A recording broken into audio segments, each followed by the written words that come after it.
It's been a long time, hasn't it? Good to see you again, YouTube. Please accept this review of the Sonic the Hedgehog OVA as a token of my gratitude for you coming all this way to see me. Can you tell I was a Sega kid growing up?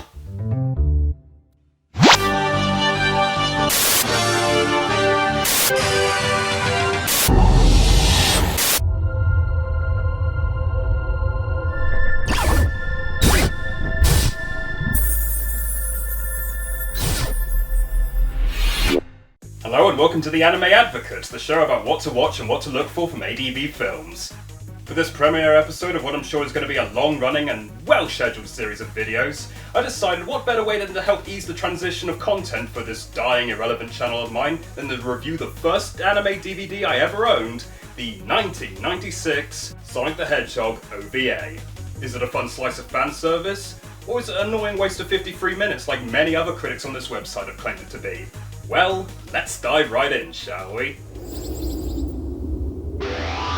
In the mid-1990s, Sonic the Hedgehog was on top of the world. The original trilogy of platformers had enjoyed great critical and commercial success on the Sega Genesis, enabling the franchise to expand its horizons with the release of several spin-off games, comic books, and TV shows.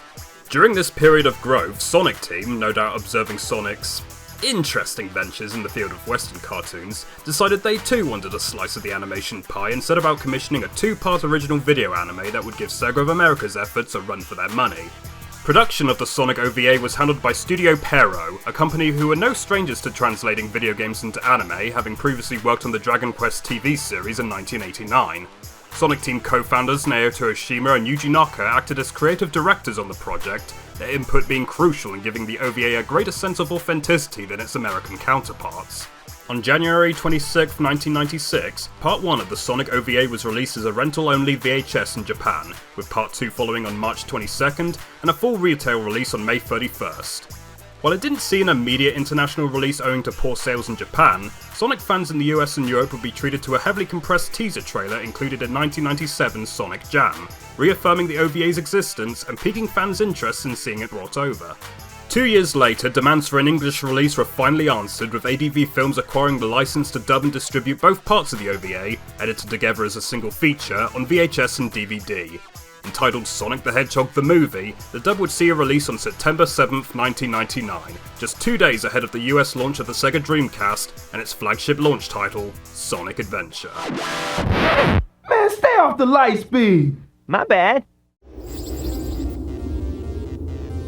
Deviating slightly from the settings established in the video games, the Sonic OVA is set on Planet Freedom, a suggested future Earth with two distinct regions: the barren post-apocalyptic surface of the planet known as the Land of Darkness, and a utopia of floating continents known as the Land of the Sky. While attempting to enjoy a relaxing day on the beach, Sonic and Tails are called in to see the President on South Island, only to be greeted by the villainous Dr. Robotnik, who has taken the head of state hostage. Robotnik details an apparent invasion of his personal city, Robotropolis, by a mysterious metal Robotnik, who has sabotaged the city's robot generator, threatening to cause immeasurable damage to the planet if it's not shut down by sunrise. Sonic naturally assumes the whole story to be a setup, but after some coaxing from the President's daughter Sarah, agrees to accept Robotnik's mission to prevent an explosion. After taking on Metal Robotnik with some assistance from Knuckles the Echidna, Sonic and Tails arrive just in time to shut down the robot generator, only to encounter a new foe: Sonic's iconic robot doppelganger, Hyper Metal Sonic. Utilizing Sonic's extracted life data, Metal is revealed to be Robotnik's ultimate weapon of destruction, its primary goal to completely wipe the Land of the Sky off the map. Against all odds, Sonic and his pals must find a way of defeating Robotnik's creation and prevent the destruction of Planet Freedom's surviving infrastructure. Something I want to say right off the bat with this OVA is that if you're not at all familiar with the Sonic franchise, you're going to be quite lost going into this. The film doesn't waste any time giving proper backstories to the characters and works under the assumption that if you know who Sonic the Hedgehog is, that's really all you need to know. But even if you are willing to get over that initial hurdle, I can't say for certain there's a lot for non-fans to take away from here. The plot is a very basic stop the bad guy save the world kind of scenario, character development is pretty much non-existent, and while the film does pack a lot of good action sequences, irritating comic relief characters like Sarah and Old Man Al would probably turn off a lot of viewers before they could even reach those scenes. But if you are a fan of Sonic the Hedgehog and have for whatever reason not given the OVA a watch, you're in for a real treat.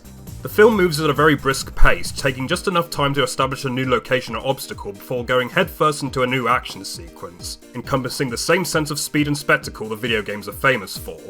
Naoto Oshima and Yuji Naka's involvement really shines through in this aspect, but it's more directly apparent in the screen portrayal of the main trio. Tails is very proactive in the film, being both a mechanical genius whose technical skills prove instrumental in finding Metal Sonic's weakness, as well as a worthy hero in his own right, always flying headfirst into danger whatever the obstacle. Knuckles is treated with significantly more dignity than his current meme-fueled reputation, in a rare instance putting his skills and world knowledge as a treasure hunter to great use. He accurately deduces Metal Sonic's plan to destroy the Land of the Sky, and later prevents such a catastrophe with the digging skills he uses for treasure hunting. And of course, such praise can't be ignored for Sonic himself. In stark contrast to the try-hard portrayal of his Western counterpart, Sonic in the OVA is more faithfully represented as a character who doesn't so much act cool, but is cool. He's cocky and light-hearted, but also mellow and serious. He's a champ when it comes to smashing up robots, but he's certainly not depicted as infallible. I especially love how near the end of the film he's pushed to his physical limit as his battle with Metal Sonic grows more and more desperate. He may be the fastest thing alive, but there's a lot more to him here than what the commercials sold him as. The villains are also realised very well.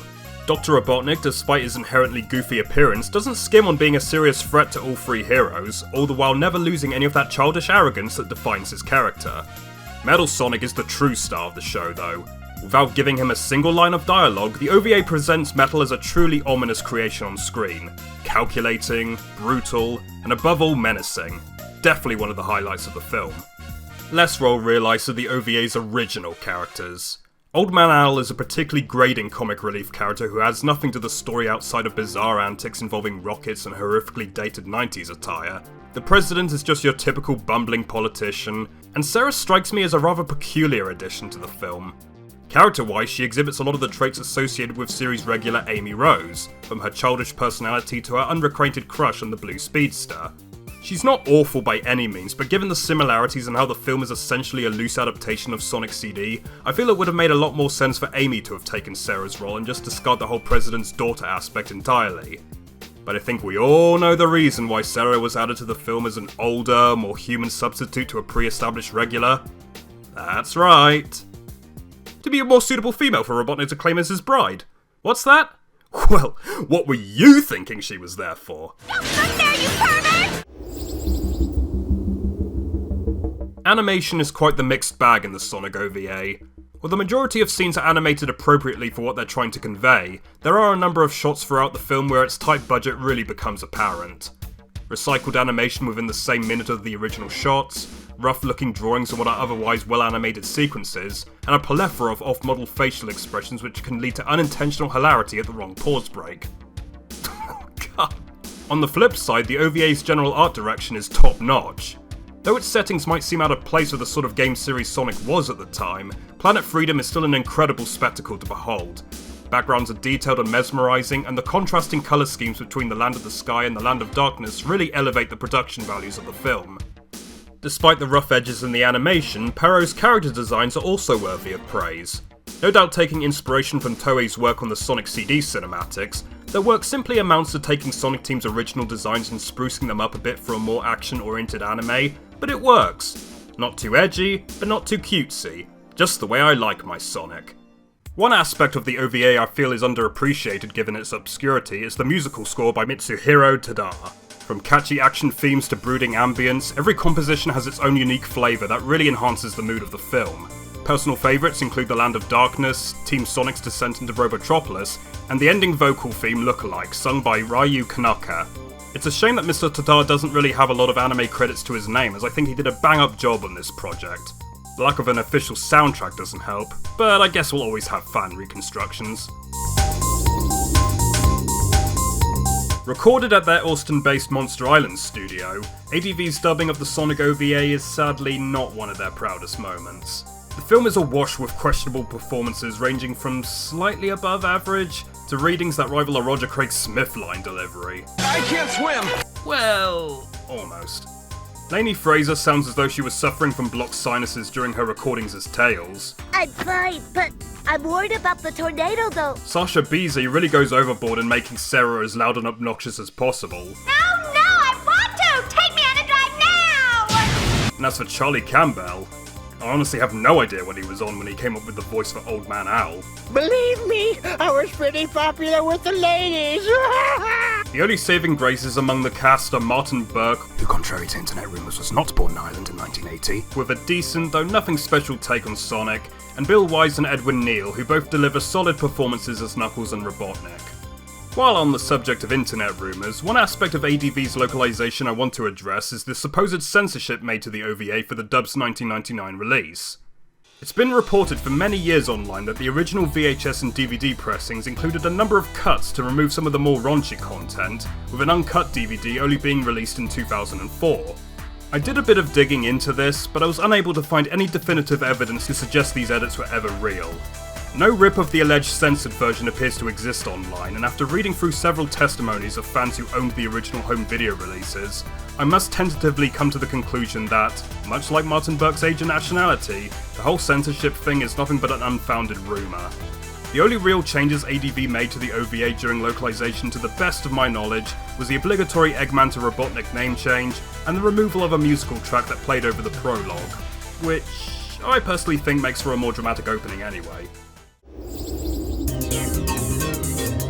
As I mentioned earlier, the Sonic OVA is unlikely to set the world on fire, but if you've ever been a seasoned follower of the Blue Hedgehog, it should certainly put a smile on your face. The DVD can go for a pretty hefty sum of money nowadays, but you should have no difficulty at all finding a decent fan rip on YouTube, like many fans have before you. The only disappointing thing for me personally is that a 90s Sonic the Hedgehog anime didn't progress into anything more than just this OVA. I don't know if this was ever intended to be a backdoor pilot for a full TV series, but I think it had a lot of potential for being an entertaining show. Would have made for a far better watch than Sonic X, that's for sure.